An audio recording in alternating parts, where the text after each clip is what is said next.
My husband, Arthur, always said I was too trusting. After I returned from scattering his ashes in Italy, I realized he was right. I came home, exhausted and grieving, to the house we'd shared for 30 years, only to find my key didn't work.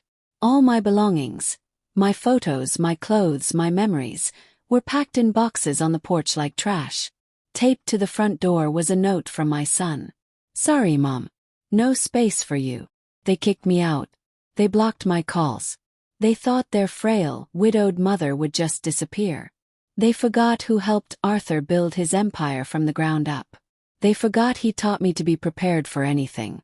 And they have no idea about the secret mansion I'm moving into, or the lawyer I'm about to unleash on them.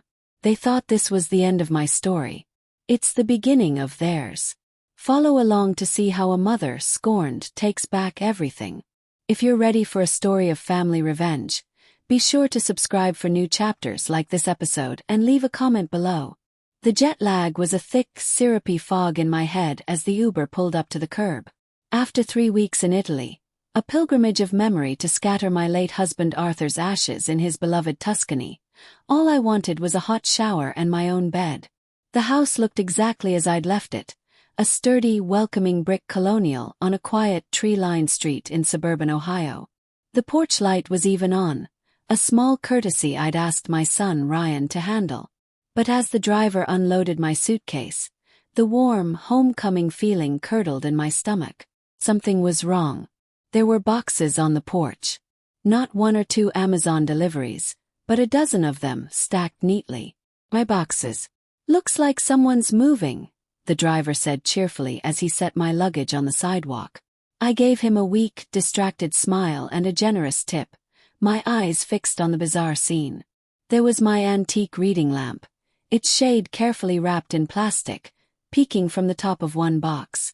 There was the collection of porcelain birds I'd inherited from my mother, all swaddled in bubble wrap inside another. My heart began to beat a frantic, uneven rhythm. I walked up the familiar bluestone path, my suitcase rumbling behind me. I slid my key into the lock. It didn't turn. I tried again, jiggling it, a cold dread washing over me. It was useless. The locks had been changed. Then I saw it. Taped to the center of the freshly painted front door was a small white envelope. My name, Mom, was written on the front in Ryan's familiar, slightly sloppy cursive. With trembling fingers, I tore it open. The note inside was short, a single sheet of paper. "We just don't have the space for you anymore. It's for the best." I retreated to my car, the one I'd left parked across the street. The engine stayed off. I just sat there in the driver's seat, the paper clutched in my hand, as the streetlights hummed to life and darkness settled over the neighborhood. The note didn't feel real. The words were simple, clinical, like a line from a bad movie. "No space for you. In the house where I'd raised him. In the house where I'd nursed his father through his final, grueling year." My mind, refusing to accept the brutal present, fled to the recent past. I pulled out my phone, my thumb scrolling numbly through my texts. Just before I left for Italy, from Ryan. "Have the most amazing trip, Mom. You deserve it. Don't worry about a thing here." A week ago, a photo from his wife Jessica of my 2 grandchildren Lily and Noah, holding up a finger-painted sign that read, "We miss you, Grandma." I tried calling Ryan's number. A computerized voice informed me, "The number you have dialed has blocked your call." Block. I tried Jessica. Same result. The finality of it was like a physical blow. This wasn't a misunderstanding. This was an execution. The shock began to recede, replaced by an anger so cold and so deep it felt like it was freezing my bones from the inside out. They had waited until I was on the other side of the world, grieving and vulnerable, to erase me. They had smiled and waved goodbye, all while planning to gut my life and leave the remains on the porch. They thought I was just a sad, tired old woman they could discard like worn-out furniture. They thought wrong. I didn't cry. The tears were frozen somewhere behind the anger. I put the car in drive and pulled away from the curb without a backward glance. I didn't go to a friend's house, forcing them to take sides in a drama they wouldn't understand. I didn't go to a hotel, a temporary refuge for the displaced. I had a destination. I drove for 2 hours, heading north as the city lights gave way to dark, winding country roads. Eventually, the landscape changed again, the roads becoming smoother, the trees older, the properties hidden behind long driveways and elegant stone fences. This was a place of quiet, old money. I turned onto a road with no name, following a set of directions Arthur had made me memorize a decade ago. At the end of it was a set of imposing, unmarked iron gates. I pulled up to the discreet keypad, the green glow illuminating my face in the dark car. My hand was steady as I punched in the 8-digit code. With a nearly silent hydraulic hiss, the gates to Sterling Pines swung inward. I drove up the long pine-lined driveway. The house that emerged from the darkness was not a cozy colonial. It was a stunning modern masterpiece of glass, stone, and cedar, built into the hillside and overlooking a private, moonlit lake. It was Arthur's secret project, the physical manifestation of his lifelong motto. Always have a fallback. Always. He called it our contingency plan. I just never imagined the contingency would be my own children. The interior of Sterling Pines was cool and silent. A discreet management service kept it clean, the electricity on, the pantry stocked with non-perishables. It was fully furnished with the sleek, minimalist pieces Arthur and I had chosen together, a world away from the traditional comfort of the Ohio house. Our private art collection, the bold abstracts and powerful sculptures the children had always called weird, adorned the walls. For 2 days, I did nothing but walk the halls of this ghost house. It was a mausoleum of my life with Arthur, the life that existed before and outside of our children. Every room held a memory of him, of us. In his study, overlooking the lake, I ran my hand over the smooth, cool surface of his desk. I could almost hear his voice, a low rumble of affectionate exasperation.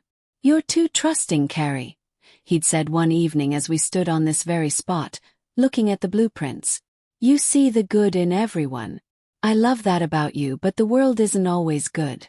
A safety net is not an insult to the trapeze artist. It's just smart." I finally allowed myself to grieve.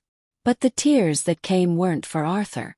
I had made my peace with his passing in the sun-drenched hills of Tuscany. This was a new, sharper grief, for the family I thought I had, for the son I no longer recognized, for the love I had so foolishly believed was unconditional. On the 3rd morning, I woke up with the sun streaming through the floor-to-ceiling windows of the master bedroom. The grief had passed, leaving behind it the hard, clear surface of resolve. The pity party was over. I went to the walk-in closet, a space larger than my old bedroom, and opened the wall safe hidden behind a full-length mirror. Inside, next to a few pieces of jewelry and emergency cash, was a simple, old-fashioned burner phone, still in its plastic packaging. Another of Arthur's precautions. Powered it on. It had one number pre-programmed in its contacts. I didn't hesitate. I pressed the call button. It rang twice before a crisp, professional voice answered. "Carter."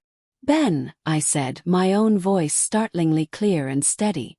"It's Caroline Monroe." There was a brief pause on the other end, a beat of respectful silence. Benjamin Carter had been Arthur's estate lawyer and trusted friend for 30 years. He knew everything. "Caroline," he said, his tone shifting from brisk to concerned. "Is everything all right?" "No," I said, looking out at the calm, sparkling surface of the lake. "But it's going to be. I need you to activate the rainy day protocol. And Ben, freeze the transfer of the family home. Effective immediately." I could picture the scene in my old house perfectly. I had lived with my son's ambition long enough to imagine its every detail. Ryan and Jessica would be celebrating, probably with a bottle of champagne they couldn't really afford, toasting to their new life in their new house. They would be walking through the rooms, planning renovations, deciding where to put their furniture, basking in the glow of their swift, clean victory over the past. Then the phone would ring. It would be their real estate lawyer, a man they'd hired to expedite the transfer of the deed from my name to theirs, a transfer I had naively agreed to begin before my trip. The lawyer's voice, once congratulatory, would be tight with confusion and professional embarrassment. "There's a problem with the title," he'd say. "An injunction has been filed. The transfer is frozen indefinitely." Ryan, full of arrogant bluster, would demand to know by whom. "The filing party is an attorney named Benjamin Carter," the lawyer would reply, "on behalf of the primary owner, Caroline Monroe." I imagined the silence in the room, the champagne glasses suddenly feeling heavy in their hands. The ghost they had so efficiently exorcised had just materialized in the one place they couldn't ignore: the paperwork. Panic would set in. The house wasn't theirs. Not yet. And suddenly, the woman they had blocked and discarded held all the cards. I hoped the champagne turned sour in their mouths. From the quiet sanctuary of Sterling Pines, I began to dismantle the life I'd shared with them and reclaim the one that was solely mine. The first call was to my financial advisor, a sharp woman named Helen, instructing her to freeze all joint accounts and grant access only with my explicit verbal and written approval. "Of course, Caroline," she'd said, her voice laced with a concern that told me she already suspected trouble. "I'll handle it immediately." The second step was more painful. Helen sent over the last 6 months of bank statements from the accounts Ryan had access to, accounts I'd kept topped up for household expenses and emergencies. The emergencies had apparently been frequent and expensive. There were thousands of dollars in withdrawals I couldn't account for. Charges from high-end boutiques where Jessica shopped, lease payments for a luxury car I didn't know Ryan had, cash withdrawals from ATMs near golf courses and expensive restaurants. He hadn't just been preparing to kick me out. He'd been systematically draining me, borrowing from his inheritance with the arrogant assumption it was already his. The betrayal was no longer just about a house and a cruel note. It was a cold, calculated theft, hidden behind smiles and hollow declarations of love. The last vestiges of my maternal grief burned away, leaving something harder and more resolute in its place. He hadn't just woken a sleeping mother. He had woken a dragon. After a week of complete silence, a message finally arrived. It wasn't a text or a call, but an email from an address I didn't recognize. The sender was my daughter, Madison. My heart gave a foolish little leap of hope before I read the words, and it turned to stone. Subject: Mom. I don't know if you'll get this. We've all been so worried. Your phone isn't working. Ryan is freaking out about the house. He said some lawyer froze everything. He's really upset. We all are. This isn't like you. We need to have a family meeting to sort this all out. Please, just call me. Maddie. I read it 3 times. The faux concern was layered so thinly over the frantic entitlement. Ryan is freaking out. He's upset. There was no apology. No acknowledgement of the boxes on the porch or the changed locks. Just a summons, a demand that I emerge from wherever I was to soothe their anxieties and fix the mess they had made. They wanted a meeting. Fine. They would get one. The next afternoon, Benjamin Carter's black sedan crunched up the gravel driveway of Sterling Pines. He stepped out, a tall, impeccably dressed man in his late 60s. His expression calm and unreadable. He took in the house not with surprise, but with a small, appreciative nod. He'd known about this place, of course. He'd helped Arthur set up the shell corporation that owned it. We sat in Arthur's study, the war room, a pot of coffee between us. Ben opened his leather briefcase and laid out the files that constituted the armor of my old life. Arthur was adamant, Ben said, tapping a thick document. This is the marital trust. It supersedes his personal will. You are the sole executor and primary beneficiary. Nothing, not the company, not the properties, not the investment portfolio, can be transferred or disbursed without your signature. Period. He slid another folder across the desk. These are the bylaws for Monroe Industries. You hold a 60% controlling stake. Ryan's 10% share and Madison's are granted from your portion, conditional on your approval at the annual board meeting.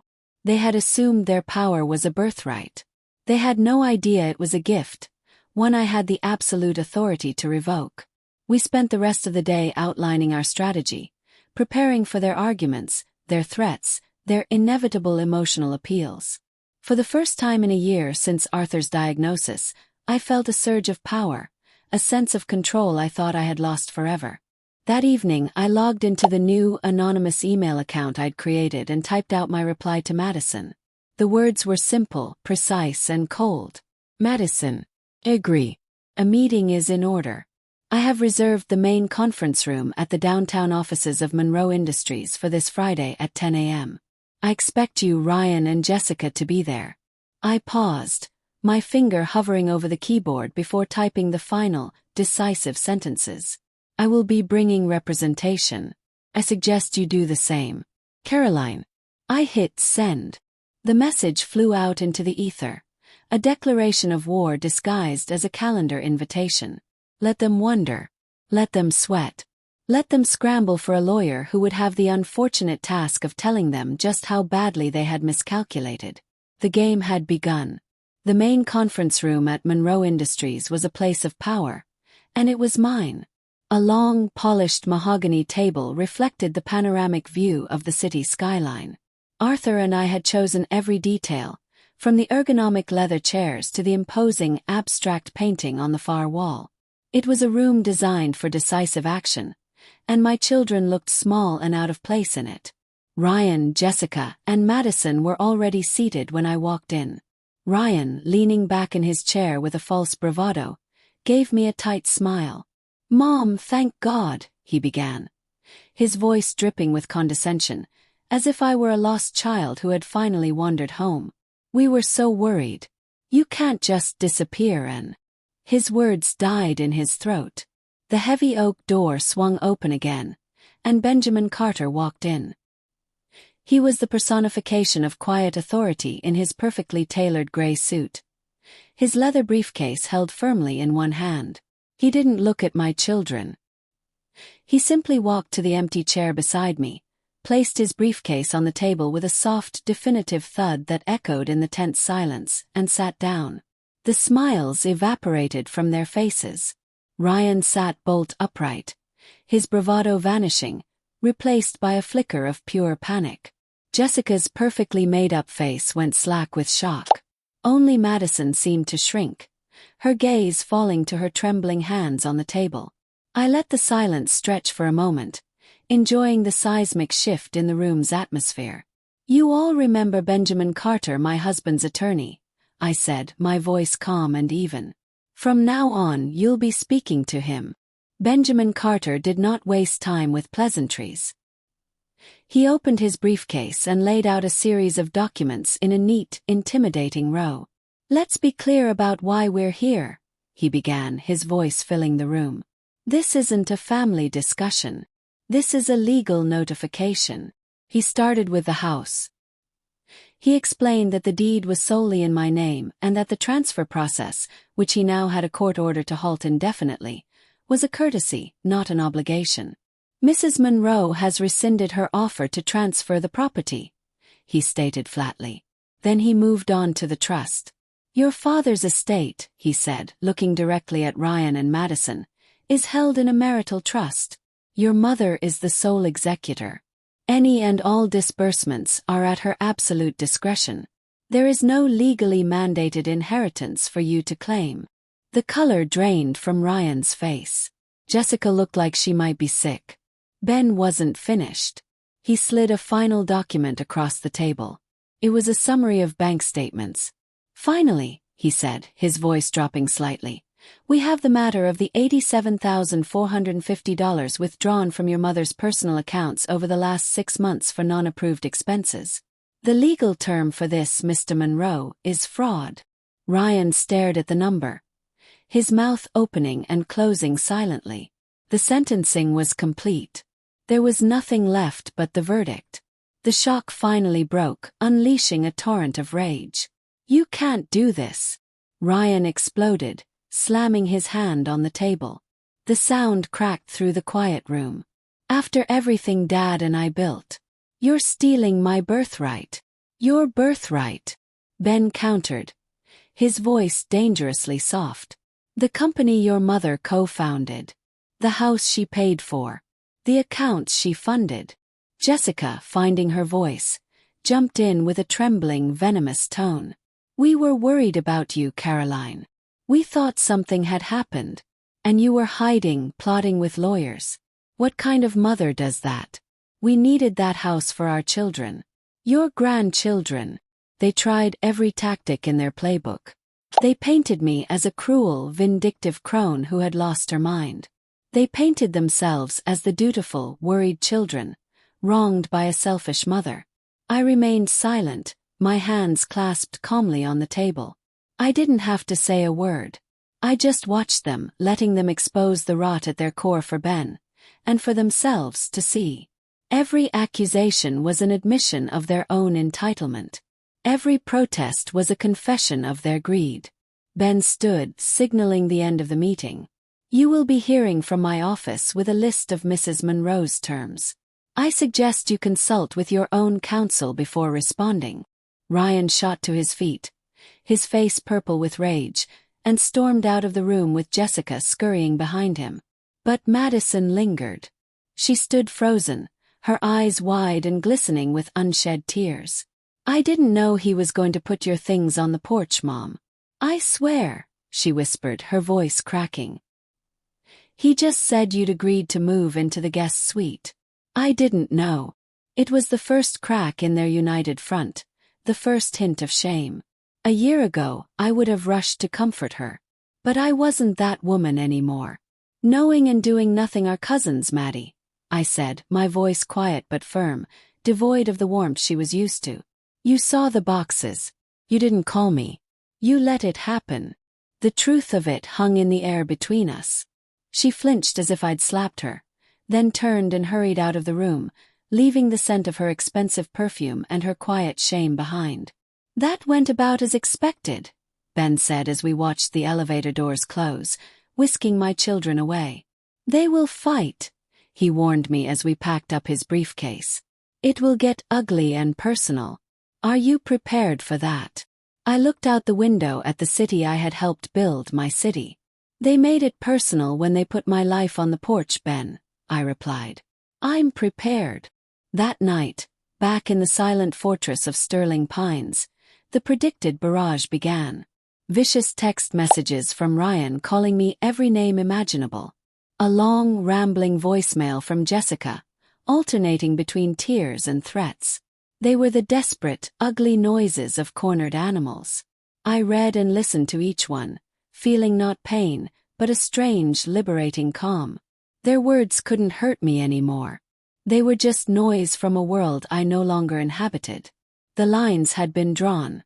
The new rules were in place. And for the first time since Arthur died, I slept through the entire night, peacefully and without dreams. Just as Ben predicted, the fight got ugly. Their lawyer, a bulldog from a second-rate firm, sent a barrage of threatening letters accusing me of emotional abuse and financial manipulation. It was a laughable, desperate strategy. Ben didn't engage in the mudslinging. He simply responded with one thing: subpoenas. Subpoenas for their phone records, their emails, their financial statements. It didn't take long for the smoking gun to appear. Buried in a data dump from their cell phone provider was a text message exchange between Ryan and Jessica from 2 weeks before my trip to Italy. Ryan: she'll never agree to the competency hearing. She's too proud. Jessica: so we don't give her a choice. We get her out of the house, we file the papers while she's gone. By the time she gets back, it's a done deal. The court will see she's a confused old woman. Ryan: and the money. Jessica: the money becomes ours to manage. For her own good, of course. Ben forwarded me the exchange without comment. I read it, and I felt nothing but the cold, clear certainty that I was doing the right thing. It wasn't just about a house anymore. They hadn't just tried to discard me. They had conspired to steal my mind, my freedom, and my identity. They had tried to turn me into a non-person, a ghost in my own life, all for money. That single text message was the nail in their coffin. The moment their lawyer saw the evidence we had, his entire strategy collapsed. The threatening letters stopped. A few days later, my gate intercom buzzed. I pressed the button for the security camera feed, and there on the screen was Ryan, standing alone, looking haggard and drenched from the rain. "Mom, please, I know you can hear me. Let me in," he pleaded, his voice distorted by the speaker. "I made a terrible mistake. I was wrong. Jessica, she put all these ideas in my head. I'm so sorry. I just want to talk to my mother." I watched him on the screen, his performance of a contrite son so painfully transparent. There was no real remorse in his eyes, only the raw terror of a man who sees his future imploding. He wasn't sorry for what he did. He was sorry he got caught. He was still trying to manipulate me, still trying to find the right key to unlock my maternal forgiveness. He didn't know I had changed all the locks. I watched him stand there for 10 more minutes, his pleas growing more desperate, before he finally slumped in defeat and walked back to his car. I never opened the gate. With their legal position annihilated, it was time for me to dictate the terms of surrender. I had no interest in a protracted court battle or in seeing my son face criminal charges. I just wanted it to be over. I wanted them out of my life. Ben drafted the final settlement agreement. It was simple and non-negotiable. First, Ryan and Madison would sign away any and all future claims to the Monroe estate, the company, and any trusts, effective immediately and irrevocably.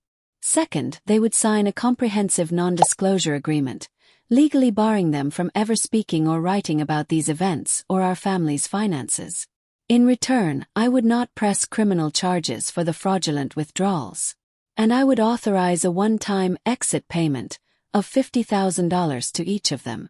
It was enough to keep them from being destitute, enough to get a cheap apartment and start over. It was also a tiny fraction of the fortune they had tried to steal. It wasn't a reward. It was a severance package from my life. They had no choice. Within a week, the signed and notarized documents were on Ben's desk. 2 weeks later, a real estate agent hammered a "for sale" sign into the front lawn of the Ohio house. My house. My old house. It felt strange to see it so publicly advertised. Its private life about to be turned over to strangers. It sold in less than a week, for well over the asking price.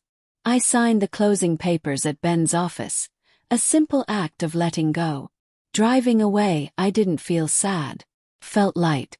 That house wasn't a home anymore. It was just a property, a container of memories both good and bad, and now it belonged to someone else. It was a closed chapter.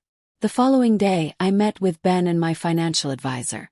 I instructed them to take the entire proceeds from the sale, along with a significant portion of my own capital, and use it to establish the Arthur Monroe Foundation, a non-profit dedicated to providing legal advocacy and support for victims of elder financial abuse. His name would now be associated not with his children's greed, but with protecting the vulnerable. It was the best kind of revenge. 6 months have passed. It's summer now, and I'm sitting on the terrace of Sterling Pines, a cup of coffee in my hand, watching the morning sun dance across the lake. The silence here is no longer the sound of loneliness, but the sound of peace. I have reconnected with old friends, the real ones, who now come for long weekends. I spend my days managing the foundation, reading the stories of people we've helped, feeling a sense of purpose I haven't felt in years. Madison and I are slowly, cautiously building something new. She is in intensive therapy. We exchange long, honest emails, and last week we had coffee in the city. The conversation was stilted and difficult, but it was real. There might be a future for us, a different one, built on truth instead of obligation. As for Ryan and Jessica, I received a postcard a month ago from a drab apartment complex in a state I've never wanted to visit. There was no return address. I read it, felt a flicker of something too faint to be called pity, and tossed it into the fireplace. The revenge I got wasn't the fiery, destructive kind. It was quiet, constructive, and absolute. It wasn't about destroying them. It was about reclaiming myself, my power, and my future. And from here, sitting in the life I built, the life Arthur and I protected, the view is beautiful. My revenge wasn't a loud, fiery explosion. It was the quiet, steady construction of a new life they could never touch. I took the pain they gave me and built a foundation of strength from it, finding peace in the fortress my husband and I created so long ago. But now I'm left with one final question, and I want to know what you would have done. My daughter Madison is trying to find her way back to me. The question is, should I let her? Let me know in the comments. Type, forgive, if you believe family deserves a second chance, or type, forget, if some betrayals are too deep to ever fully heal. Thank you for following my journey. I'll be reading all of your opinions.